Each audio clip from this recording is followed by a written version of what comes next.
jotee ci suba gi Salam Sénégal Salam Sénégal ay xibaar yu wér te bees ay archive ay fàttaliku ak i chronique bu leen ko kenn nettali juróom-ñaari wax. voilà jërë ngeen jëf ci ànd beeg topp bi Salam Sénégal yegg si nañ ci pàcc bi ñoo dalalee sunu gan le grand entretien mi ngi Maram Ndiaye ginnaaw ba ma la nuyoo ma bàyyi la ak sunu gan. jërëjëf Arouna maa ngi lay nuyu di nuyu également tous les auditeurs de radio Sénégal di am mbégte di ànd ak ñoom si biir jotaay bile du nuyu itam suñu gan tey muy Doudou Niania Diop moom mooy président conseil d'administration bu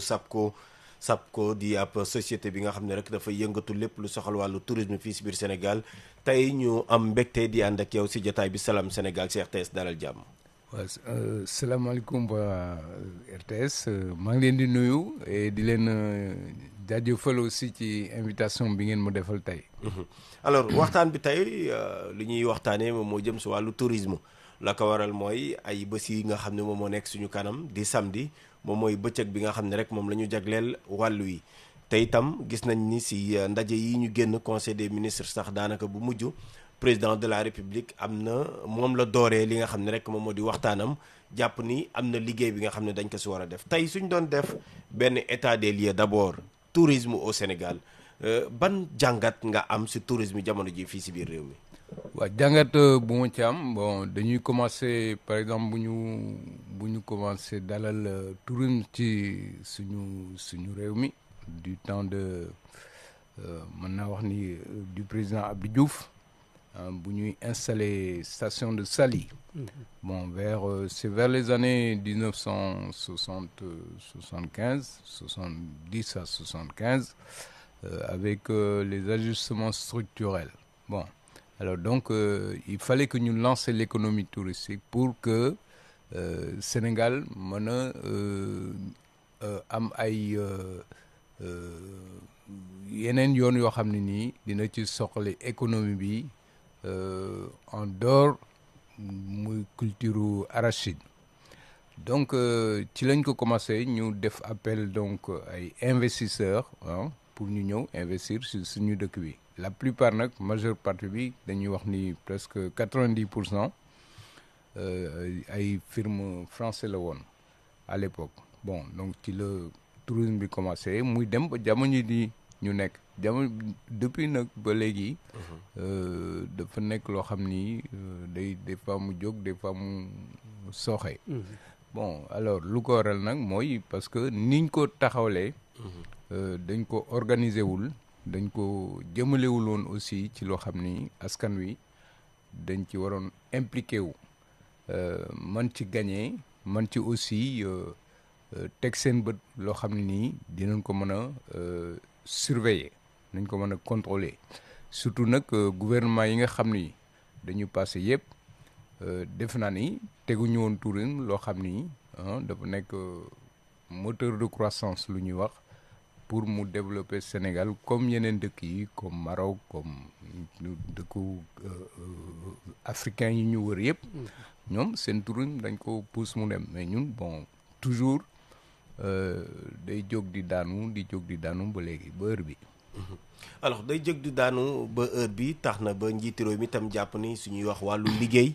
secteur boobu secteur bu ñu war a mun a compter la tey ji yow nga nekk PCA wu kër gi nga xam ne rek moom moo di SAPCO alors SAPCO tey ji ñoom seen place lan la war a doon ci relance wu li nga xam ne rek moom mooy secteur touristique ban place la ñu war a occuper. waaw xam nga SAPCO moom mën nañu mooy bras armé ministère du tourisme parce que moom mooy def aménagement des investissements bon su fekkente ni léegi amul ay place yoo xam ni investisseurs yi suñ ñëwee am nañ ko bon dafay doy waar donc ça veut dire que industrie touristique bi du mën décoller donc SAPCO rôle am dafa am importance pour la promotion ci investissement yi rôle am dafa am importance aussi zone yi muy ciblé yoo xam ni su fa état bi dugalee loxoom dafa war a nekk loo xam ni dafay war a am ay bénéfices pour état bi ak pour aussi ñi dëkk foofu ñu wax population locale donc SAPCO heure bi actuellement rôle am pour le développement du tourisme dafa am importance. alors dafa am importance mais tey jii lan la mun a def si relance bi parce que dafa mel ni kuréel gi mi ngi fi comme ni nga ko waxee doon bras armé bi mais sur le terrain gis nañ ni tourisme au Sénégal doxul nu mu war a doxee. Bon, actuellement, bi ñuy ñun avec xam nga c'est la goulette Sénégal Sogam politique touristique ak dans le projet projet bi nga xam ni dañ ko teg justement pour l'agenda de transformation ci biir dafa am pàcc boo xam ni tourisme daf ci am doole dans le secteur boo xam ni moom la ñu wax moteur de croissance. foofu la ñu dugal tourisme bi donc pour mu dox nag maintenant dañu fekk loo xam ni pratiquement dafa délabré man def naa ci normalement gis ngeen ko dans les réseaux sociaux mais soo ko jël mission wane naa ko parce que il fallait balaa ñu ni par exemple affaire boobu ñun voilà ñun ñoo ko def fa lañ ko fekk donc justement ci le président de la République d'ailleurs génnee wax ni nañu toppatoo les places publiques parce que soo demee par exemple Saly dans la station foofu boutique artisanale yu nekk ak boutique artisanale yi nekk ak le supermarché la place du supermarché ak yenn emplacement yi bon c'est un peu dañu nekk na ci état yoo xam ni c'est piteux bon yoo xam ni méngoowul ak un tourisme durable on va dire et donc foofu loolu war nañ ko defaraat pour la relance war nañu aussi déployer dans des zones bon actuellement ñi ngi Pointe Sarène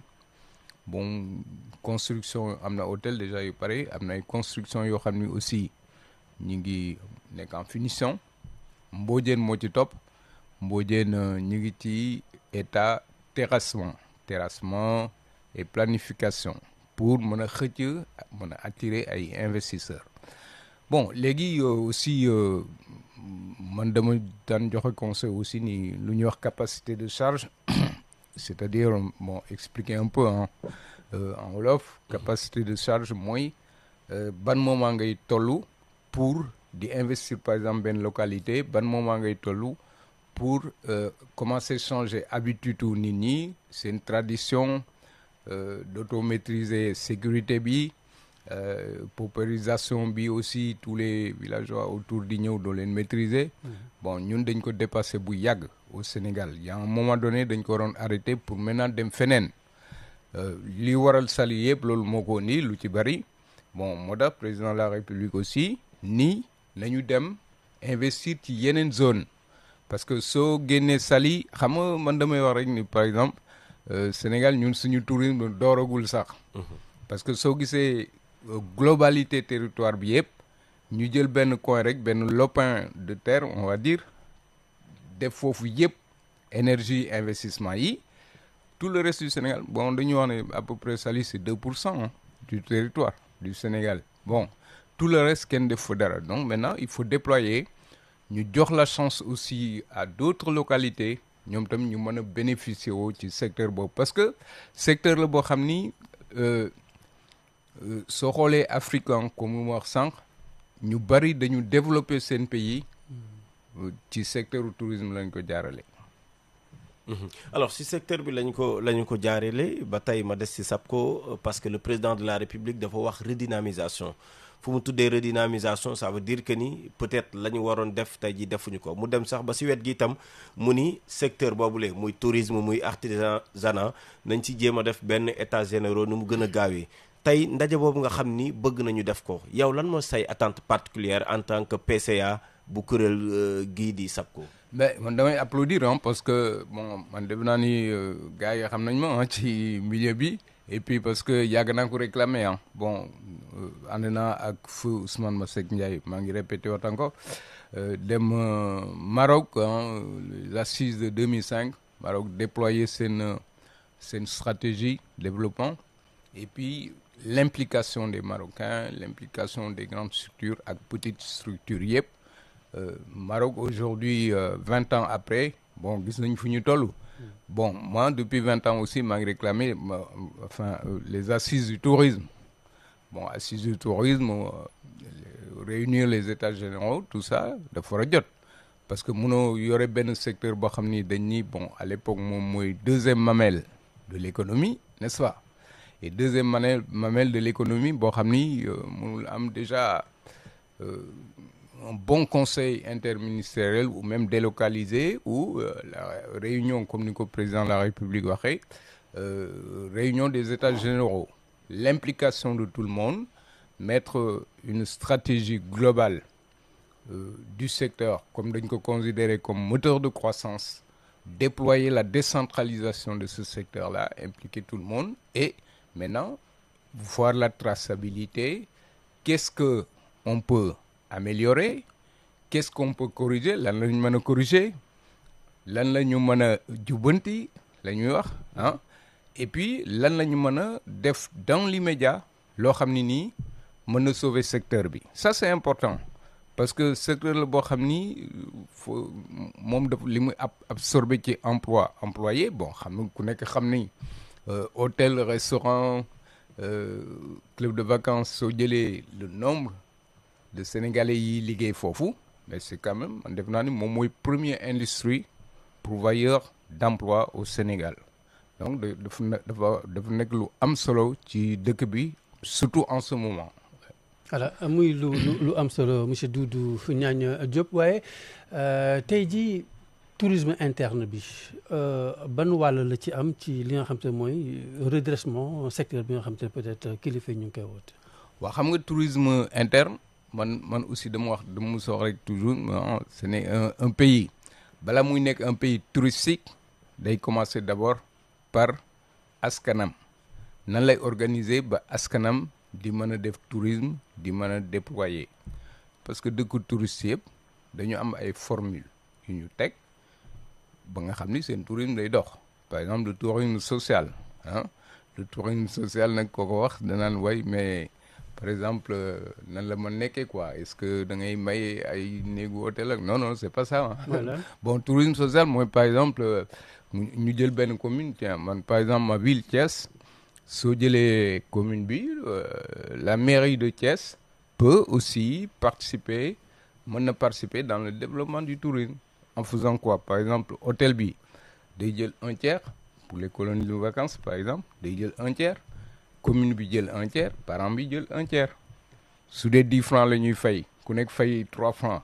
bon ça c'est le tourisme social par exemple ñu organiser les élèves ñu jóge Thiès par exemple am na départ bu dem samedi bu ma organiser à Thiès avec le docteur Mbaye là actuellement ñu ngi Dionewar bon c'est des master 1 master 2 mais soo gisee bi ñuy dem c'est la première fois ñuy génn Thiès dem master 2 di soog a génn Thiès bon voilà problème yu am donc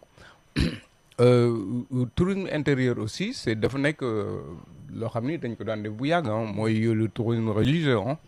tourisme religieux aussi dafa bokk ci tourisme intérieur développement du tourisme intérieur bon def des formules aussi yoo xam ni sénégalais yi mën nañ jël congé wala mën nañ jël week-end pour dem ci hôtel yi dafa bokk ci tourisme intérieur mais balaay boobu il faut nga investir autour par exemple des sites religieux Popenguine et cetera xam nga yooyu yëpp day dafa manqué ay hôtel ay carence d'hôtel soo bëggoon dem Tivaouane aujourd'hui da ngay dem ñëwaat bon maintenant il faut ñu def attention quoi parce que la Turquie est dafa nekk pays musulman le Maroc aussi dañuy développer le tourisme intérieur chez eux mais aussi dañu teg ay formules halal par exemple bon c'est des choses yoo xam ni ñun dañ ko war a commencer tourisme intérieur aussi par exemple lu ñuy wax en Europe les EHPAD par exemple bon aujourd'hui dañu am Sénégalais yoo xam ni mag lañu mën nañ jël repos de retraite par exemple bon on a la Grande Côte climat bi c'est bon il fait pas chaud pour la santé pour ñoom bon yooyu yëpp c'est des débouchés yoo xam ni dañ ko war a teg aujourd'hui pas seulement nekk toujours dans développement tourisme classique bi ñu daan def depuis un demi-siècle di def les mêmes procédures bon c'est pour ça aussi que des fois lu am bitim réew rek par exemple comme Ebola et puis le Covid là hein. Bon su leen impacté ñun doublement la ñuy impacté parce que justement dañu dépendre ci marché traditionnel yooyu sans ñun ñu jël suñu innovation bopp def leneen. alors tourisme mënul am doole certainement su fekkee ne également kaaraange gi matul ci bërëb yi gis nañ nag ay bés yi ñu génn wala weer yi ñu génn weer bu ne di nga dégg au moins ñun la benn site bu nekk ci bërëb sàngam song nañu ko lan mooy jafe-jafe bi est-ce que wala boog lan nga jàpp ni tey ji moom mooy saafara bi ba nga xam ni kaaraange am suñu réceptif hôtelier yi. bon alors man damay jox benn exemple boo xam ni dama ko vivre et bon xam naa nit ñi dëkk foofu duñ ma démentir parce que man personnellement aussi mu ñëwee investir booru année 2002 yooyu bon personnellement j'étais attaqué dans mon hôtel au Soron bon alors il y avait d'autres aussi yoo xam ni dañ leen doon attaqué les mêmes attaques là hein le petit bandit là qui braque et donc dañu waxoon ni par exemple Somone nañu def foofu benn poste gendarmerie ah bon c'était du temps de général Pathé projet boobu man piloté naa ko parce que abal naa leen benn maison pendant presque 1 an pour ñu mën a démarrer gendarmerie boobu donc c'est un témoignage bu may def donc dafa mës a am alors dans site boo gis rek ci Sénégal muy Maroc muy Égypte muy feneen genre insécurité yooyu dinañ ko am donc pour le contrôler vous savez c'est tech sécurité hein il faut des équipes am na par exemple la Tunisie bon man mu saa dem nabal foofu jéem a kii xool ñoom nu ñuy résoudre problème yooyu mais dañu impliquer même les populations locales ça veut dire que les populations locales kenn du fa taxaw di def affaire yu mel noonu en dehors maintenant de la police touristique mais ñun su fekkee ne ni am nañu police touristique bu doyul bon impliqué wuñu les populations locales dans le fonctionnement ci secteur bi bon dafay gën a compliqué. lan mooy saafara bi. lan ngay proposer mais saafara bi mooy li ma wax par exemple il faut peut-être que aussi nit ñi jël seen matuwaay bopp et puis sécurité et puis donner les moyens efficaces pour de la police. mais ñi amal seen cong dañuy am ay armes yu xaw a doy waar. oui mais bon kooku c'est avec l'évolution des choses vous savez bu njëkk ay paaka lañ d'ailleurs maintenant ils sont fournis parce que bon est-ce que les armes sont contrôlées au Sénégal ça. mais à ce rythme est-ce que dina tax nit ñi ñeme di ñëw si bërëb yooyu noonu. oui mais su fekkee ne hôtel yi gën a mag tax tey jii la ñuy song. waaw xam nga nag gis nga Sénégal rek nekkul un cas particulier il faut pas que nit ñi toog seen koñ rek dégg benn affaire bu ñu téléphone ñu naan est-ce que nit ñi du ñëw tourisme fu mu bëgg a dem dafay dem am na touristes yoo xam ne ñu calculer loolu moo tax le tourisme c'est quelque chose boo xam ne c'est spécifique gis nga ñu ngi fêter la journée mondiale du tourisme international parce que tous les pays dañuy am karange à travers le tourisme tous les pays aussi nit ci boppam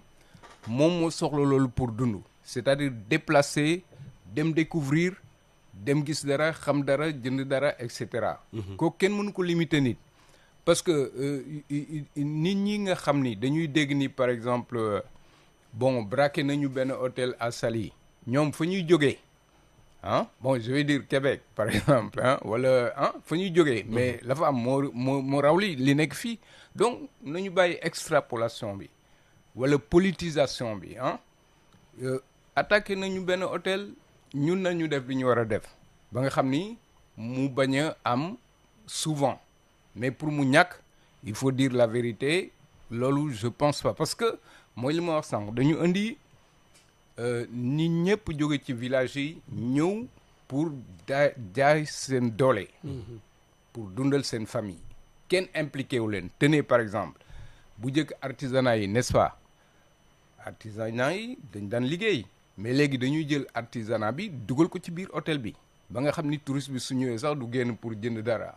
bon voilà damay joxe exemple mais am na yu bari yu mel noonu donc yooyu dañ ko war a defaraat moom la ñuy wax peut-être aussi restructuration du secteur nu muy doxee mais dañ ko bàyyi mu glisser ba nga xam ni moo jur yu mel nii maintenant jubanti bi c'est normal il faut que ñu def ko sinon ni lay continuer rek.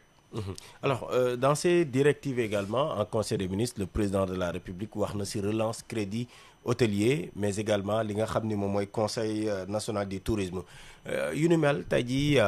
ban lecture nga seem ak itam lan moo war a doon place su SAPCO ci liggéey boobu. Bon crédit hôtelier moom kooku du rôle SAPCO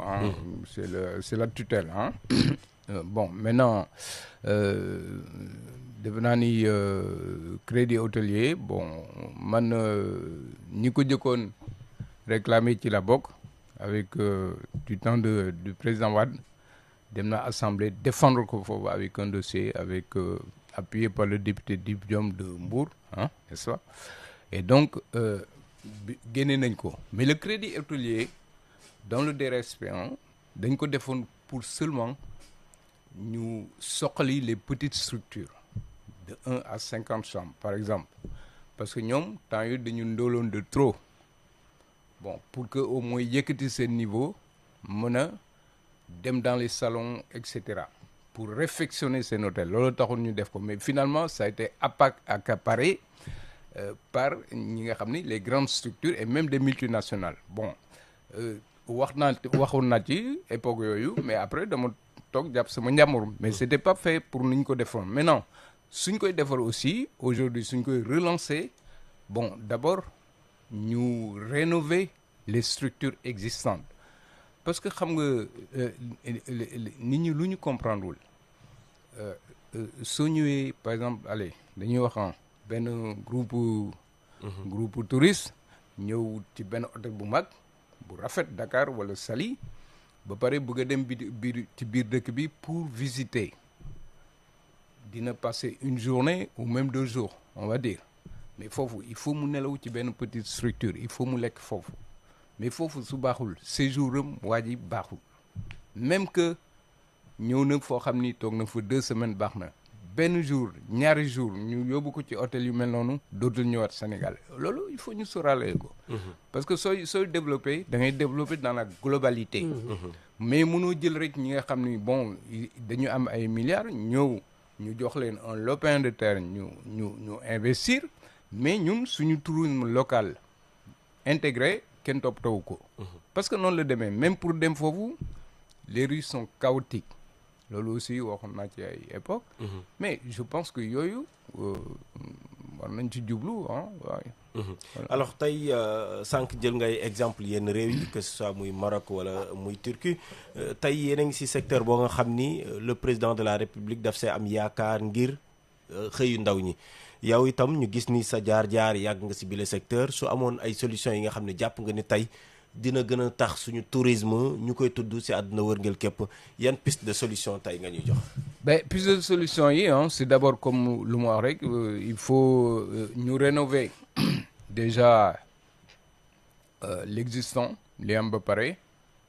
la sécurité parce que pour le Sénégalais ou l'étranger il faut pour nga déplacer il faut un peu de sécurité bon ensuite surtout nag investir un petit peu partout à travers le Sénégal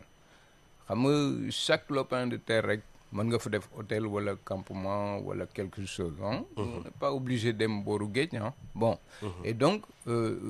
hôtel boo def rek wala campement boo def rek da ngay commencer déjà ak 20 personnes cuisinier serveur gardien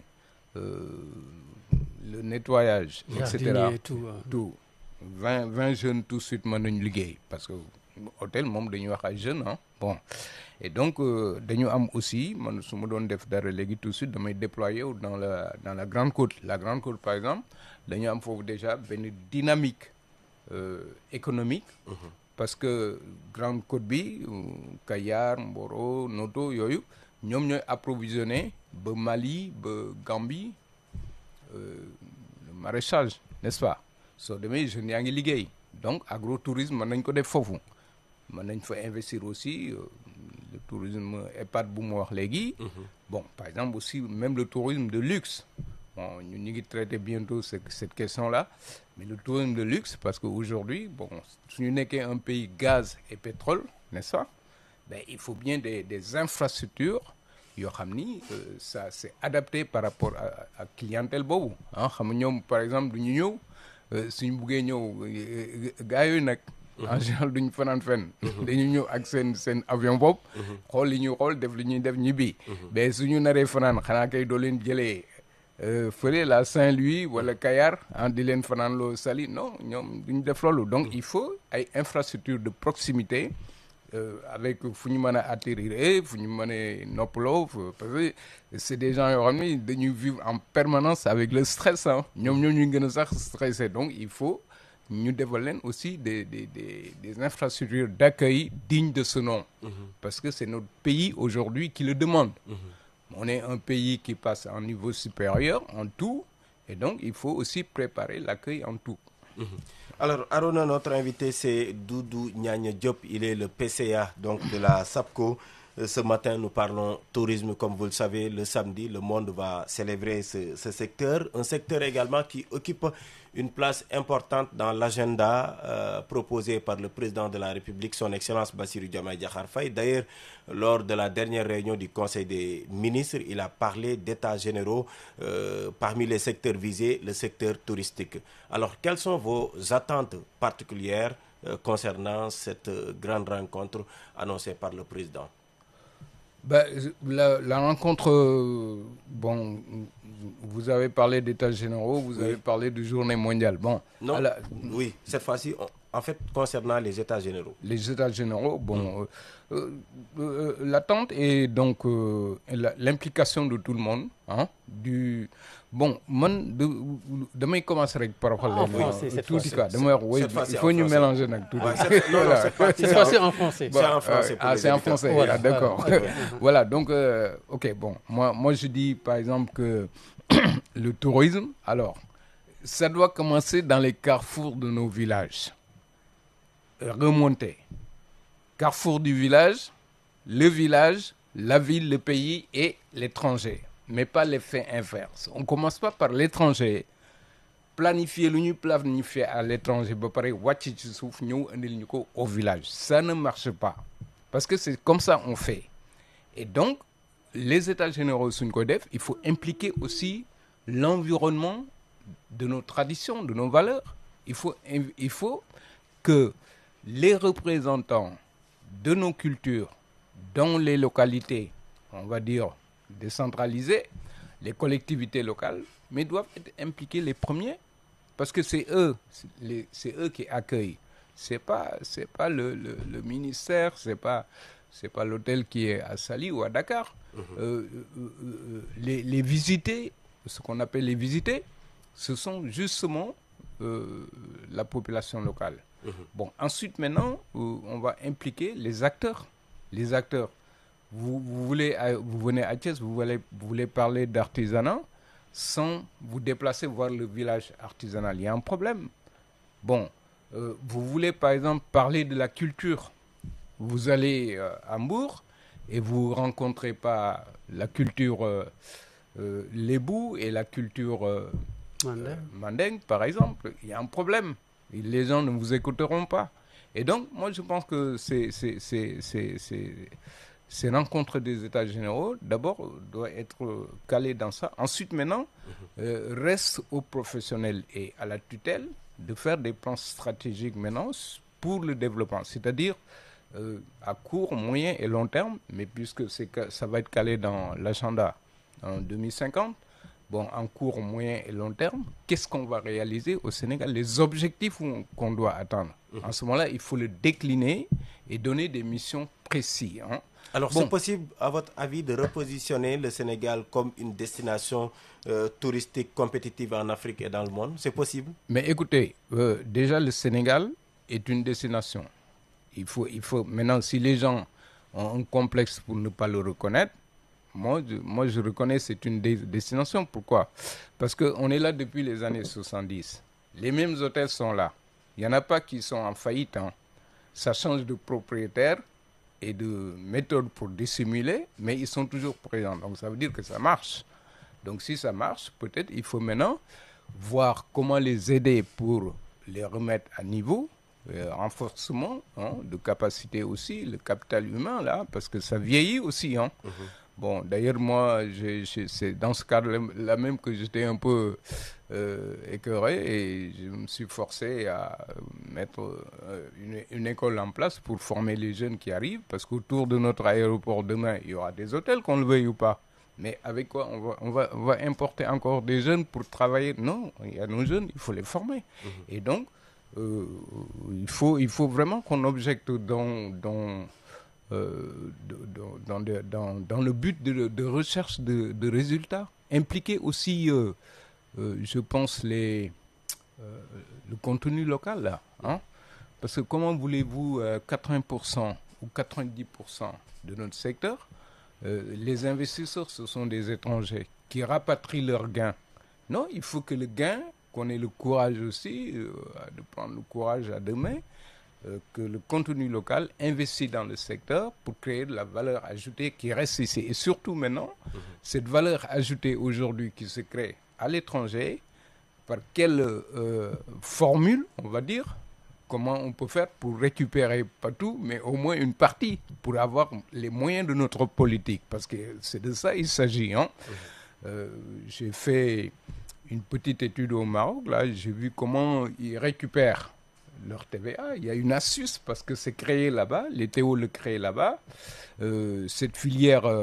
est verticale.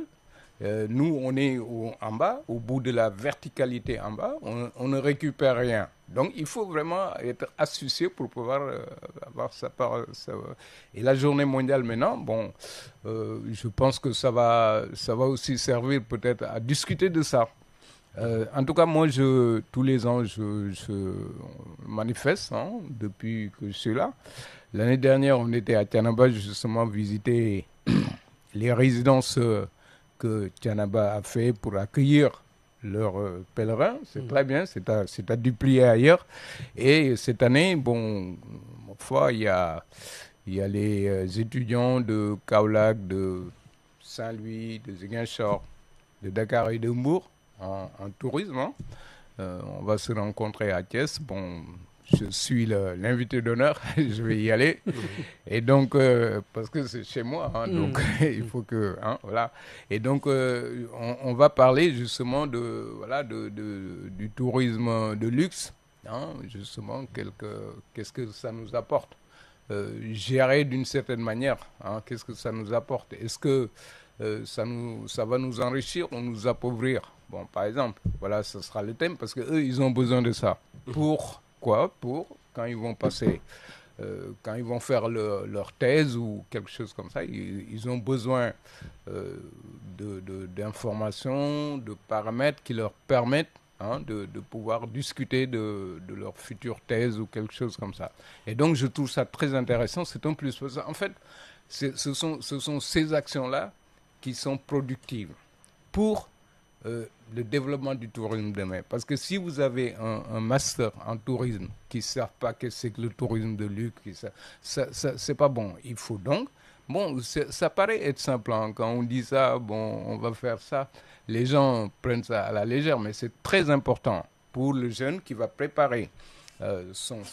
doctorat ou en tourisme. Il faut bien qu'il écoute les aînés parler, qui ont l'expérience. Ils écoutent aussi ils prennent compte des informations qu'ils vont recueillir là-bas pour pouvoir les insérer dans leur contexte d'étudiants. Voilà. D'accord. Doudou Nyanya Diop, pour rappel, vous êtes le PCA de la SAPCO. Radio Sénégal vous remercie. Merci à vous. Beaucoup. Merci à vous. Merci Arouna. Merci beaucoup Migui Chamaram Ndiaye ñu koy jaajëfal sunu gan Doudou Nyanya Diop di PCA SAPCO lu ñu waxtaan ak sunu gan nag dañuy may Ouleye Kane toogu bi mu ubbi